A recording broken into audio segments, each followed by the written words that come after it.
Pembahasan kita pada malam hari ini adalah al-muradu bil ummah fi qawli Rasulillahi wa tafarraqa wa taftariqu ummati ala 73 firqatan.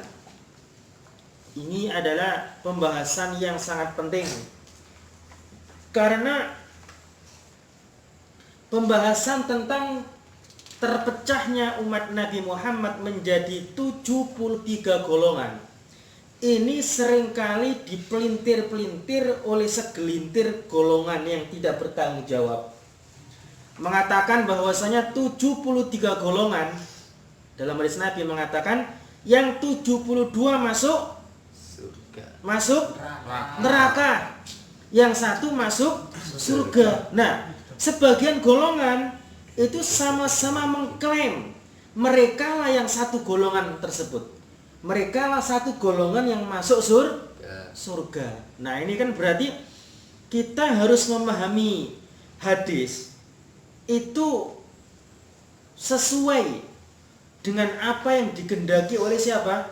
Nabi Muhammad Sallallahu Alaihi Wasallam. Kadang-kadang orang itu kalau menafsirkan hadis saenake dhewe, ya kan, sekarpe dhewe, ya kan? Maka yang terjadi akan apa? Terjadi kerusakan. Sebagaimana sabda Rasulullah Muhammad sallallahu alaihi wasallam, "Idza wussidal amru ila ghairi ahlihi fa'tadiris sa'ah." Jika satu urusan itu diserahkan kepada yang bukan ahlinya, maka tunggulah masa kehancuran. Rawahu Muslim. Jadi, jika satu urusan diserahkan kepada yang bukan ahlinya, maka tunggulah hari kiamat, tunggulah masa kehancuran. Orang kok nggak bisa mensyarai, menjelaskan kandungan hadis Nabi Muhammad Sallallahu Alaihi Wasallam dengan berbagai macam ilmu pendukungnya, maka hendaklah dia itu diam agar dia nggak membuat kerusakan. Kadang-kadang yang satu golongan adalah golongan kami, yang 72 golongan adalah golongan mereka yang masuk neraka. Mereka lah ahlul bid'ah, mereka lah ahlu syirki wal dhalal dan sebagainya. Jadi karena permasalahan ini sangat penting, marilah kita bahas secara ilmiah. Saya kutip dari kitab seorang ulama kontemporer yang sangat-sangat mendalam ilmunya. Beliau adalah Muhammad Said Ramadan Al-Buti. Dalam kitabnya apa? Al-Madahib At-Tauhidiyah wal Falsafat Al-Mu'asirah, yang artinya aliran-aliran atau madhab tauhid, madhab, ya kan, aliran teologi Islam dan falsafat modern. Di situ Syekh Muhammad Said Ramadan Al-Buti menjelaskan dengan sangat ilmiah mengenai terpecah belahnya umat Nabi Muhammad menjadi 73 golongan. Maksudnya apa? Dijelaskan oleh beliau. Hadisnya adalah hadis yang diriwayatkan oleh Ashabus Sunan, ya kan? Min hadithi Abi Hurairah. Dari hadisnya seorang sahabat Abu Hurairah. Abu Hurairah adalah seorang sahabat yang paling banyak meriwayatkan hadis, ya kan?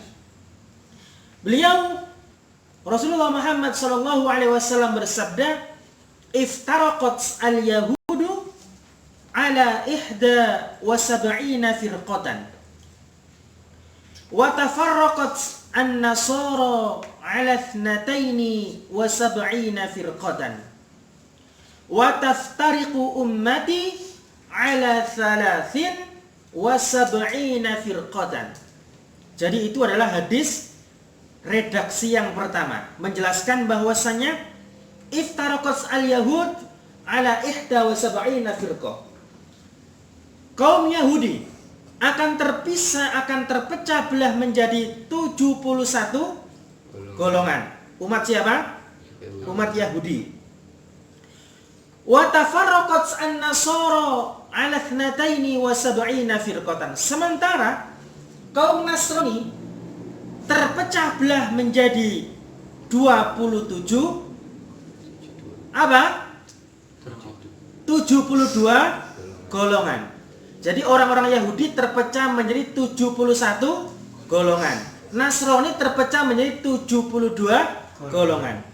Wa taftariku ummati ala 73 firqatan. Kemudian beliau melanjutkan, dan umatku akan terpecah belah menjadi 73 golongan. Nah, ini adalah hadis yang diriwayatkan oleh ashabus sunan, yakni orang-orang yang memiliki kitab sunan. Ya kan, para ulama yang memiliki kitab sunan yang bersumber dari sahabat Abu Hurairah. Ya, jadi ini adalah redaksi pertama seperti itu. Tidak ada tambahan, semuanya masuk neraka kecuali satu golongan. Tidak ada tambahan seperti itu. Tapi waqad rawahu Tirmidzi min hadithi Abdullah bin Amr bi ziyadatin kulluhum finnari illa millatan wahidatan. Qalu man hiya ya Rasulullah? Qala ma ana alaihi wa ashabi. Tapi Imam At-Tirmidzi ketika meriwayatkan hadis ini, beliau itu memiliki ziyadah. Memiliki apa? Tambahan. Apa itu tambahannya? Kulluhum finar. Semuanya akan masuk ke dalam neraka. Illa millatan wahidah, kecuali satu golongan saja. Qalu, para sahabat bertanya, man hiya ya Rasulullah? Siapakah satu golongan tersebut wahai Rasulullah? Kemudian Rasul menjawab, ma ana alaihi wa ashabi. Yaitu orang-orang yang senantiasa mengerjakan, mengamalkan apa yang aku amalkan dan para sahabatku. Itu jawabannya. Yakni ma ana alaihi wa ashabi, ya kan, itu adalah orang yang selamat. Siapakah mereka? Orang yang mengamalkan apa yang telah diamalkan oleh Rasulullah dan para sahabatnya. Ya kan? Seperti itu. Tapi tambahan ini, tambahan kulluhum finnar sampai akhir ini dikomentari oleh para ulama. Wa qala anhu hada haditsun gharib. Tambahan tersebut yang diriwayatkan oleh Imam Tirmidzi itu diberi status sebagai hadis gharib. Gitu ya, hadis yang gharib, iya. Sehingga, ya kan? Sehingga para ulama itu mengatakan udah nggak perlu dibahas itu. Kenapa? Itu kan hadis gharib.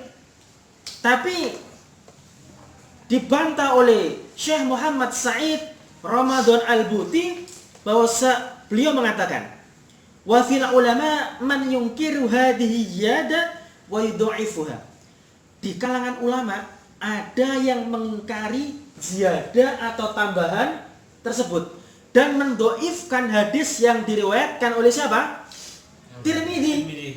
Karena hadisnya gharib.